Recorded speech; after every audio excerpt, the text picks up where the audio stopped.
Hello, good morning, students. Today we will do next topic of chapter 6, that is properties of genetic material. That from the above experiment of the Hershey's and Chase experiment showed that DNA is the genetic material. It is the only molecule which get entered within the host cell at the time of infection. So here what are the properties from the above experiment we come to know about that DNA is the genetic material present in most of the organisms, as it is clear from the Hershey Chase experiment. And RNA is the genetic material which is present in some viruses only.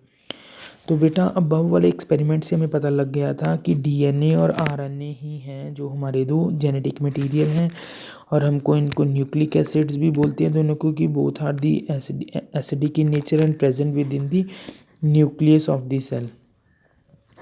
So here जो हमारा RNA था as a genetic material वो कौन कौन से viruses में होता है? Tobacco mosaic virus, QB, bacteriophage etcetera. ठीक है.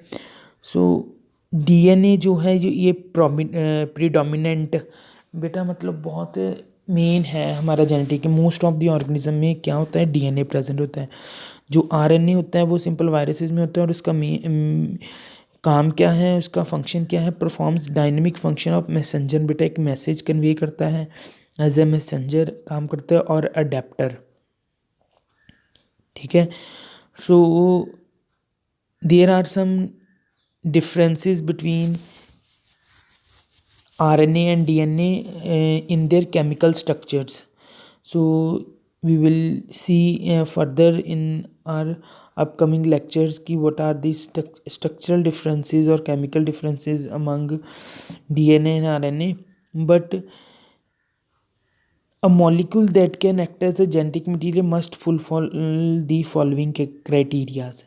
बेटा जो हमारा मॉलिक्यूल जिसको हम बोलते हैं कि वो डीएनए और आरएनए जैसे हैं कि वो जेनेटिक मटेरियल हैं, तो जेनेटिक मटेरियल हम उनको ही बोलेंगे जो हमारे ये कुछ क्राइटेरियाज को फॉलो करते होंगे. ठीक है.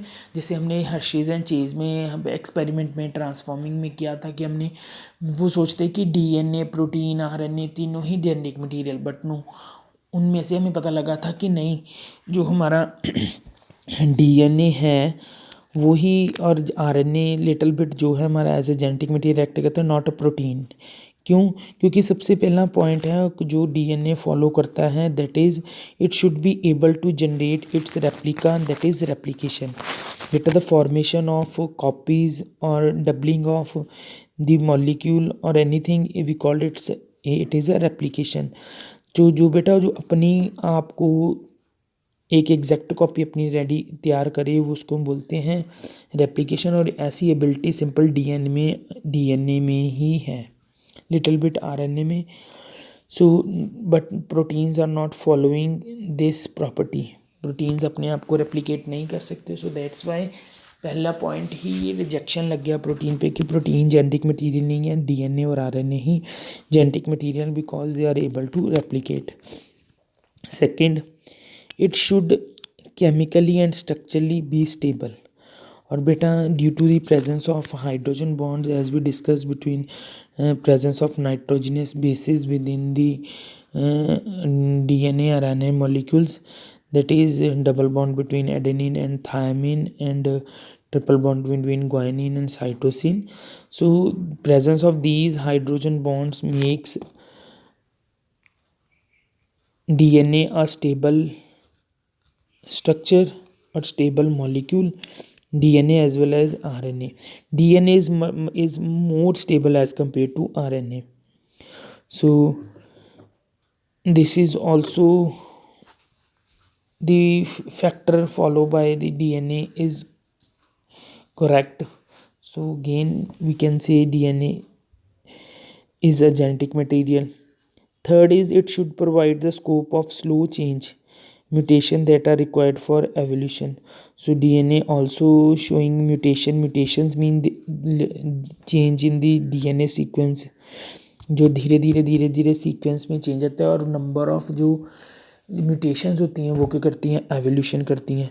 तो DNA also showing mutations generation after generation. So this is also correct for DNA. It should be able to express itself in the form of Mendelian characters.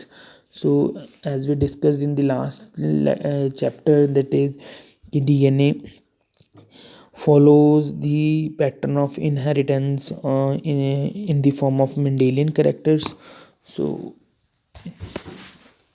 it is also the point which shows DNA is a genetic material. So if one examine each requirement one by one, अगर हम देखें इसको study करें one by one इन points को, तो because of rule base pairing and complementary, तो जो हम मैंने पहले ही बोला कि base pairing that is adenine with thymine, guanine with cytosine, but in the case of RNA thymine is replaced by uracil.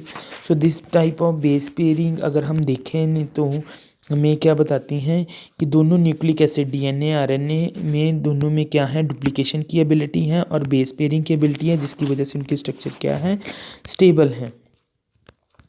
तो ये जो हमारा प्रोटीन्स हैं, proteins fail to fulfil this first criteria itself. जो फर्स्ट क्राइटेरिया है replication का, वो DNA और RNA ही रेप्लिकेट कर सकते हैं, बट नॉट प्रोटीन्स. पहला ही क्राइटेरिया प्रोटीन्स ने फेल कर दिया. सो इससे पता क्या चला है कि DNA और RNA are the genetic material but protein material.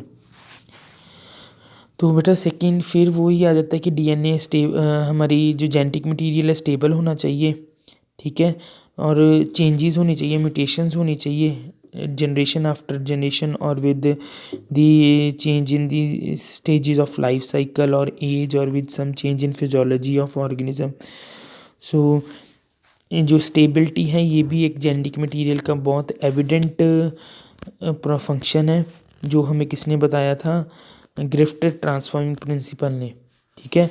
उसने ये बताया था कि चाहे हमने जो हमारा स्मूथ हमारा स्ट्रेप्टोकोकस निमोनिया था, अगर हमने उसको हीट भी कर दिया, हीट करने से क्या हुआ, बैक्टीरिया किल हो गया, ठीक है, स्ट्रेप्टोकोकस निमोनिया, बट जो उसका इंटरनल अंदर DNA था वो स्टेबल था, उसका हीट का कोई इफेक्ट नहीं हुआ, वो स्टेबल रहा, ठीक है. तो जिसकी वजह से वो DNA की स्टेबिलिटी ने उसने क्या किया, उसने जो हमारी रफ स्ट्रेन थी उसको ट्रांसफॉर्म कर दिया, ठीक है. तो यहाँ से पता लगा था कि जो DNA है तो वो भी एक बहुत स्टेबल है उसकी स्ट्रक्चर. इवन आफ्टर हीटिंग भी वो क्या हुआ, both the stands come together, दोनों स्टैंड अगर अलग हुए थे वो इकट्ठे हो गए, उन्होंने दोबारा अपना फंक्शन अपना जो फंक्शन था वो परफॉर्म करके दिखा दिया. उन्होंने स्मूथ स्टेन को भी विरुलेंट बना दिया, ठीक है. उन्होंने स्मूथ स्टेन ने भी रफ को विरुलेंट बना दिया, ठीक है, ट्रांसफॉर्मिंग प्रिंसिपल से. सो बेटा और नेक्स्ट एक पॉइंट है कि जो RNA है उसका जो OH ग्रुप होता है सेकंड पोजीशन पे, ठीक है, सेकंड पोजीशन पे जो OH ग्रुप प्रेजेंट होता है हमारे RNA के न्यूक्लियोटाइड में, वो बहुत ज़्यादा रिएक्टिव होता है. तो इसकी वजह से जो RNA है वो लाएबल हैं और इजीली डिग्रेडेबल हैं, ठीक है, as compare to RNA. DNA more stable है, RNA में ड्यू टू RNA की रिएक्टिविटी ज़्यादा है, ठीक है. और अगर हम बोलें कि केमिकली DNA लेस रिएक्टिव है बट स्ट्रक्चरली स्टेबल है, बट RNA क्या है, स्ट्रक्चरली लेस स्टेबल है बट रिएक्टिव ज़्यादा है. RNA इज़ मोर रिएक्टिव, ठीक है.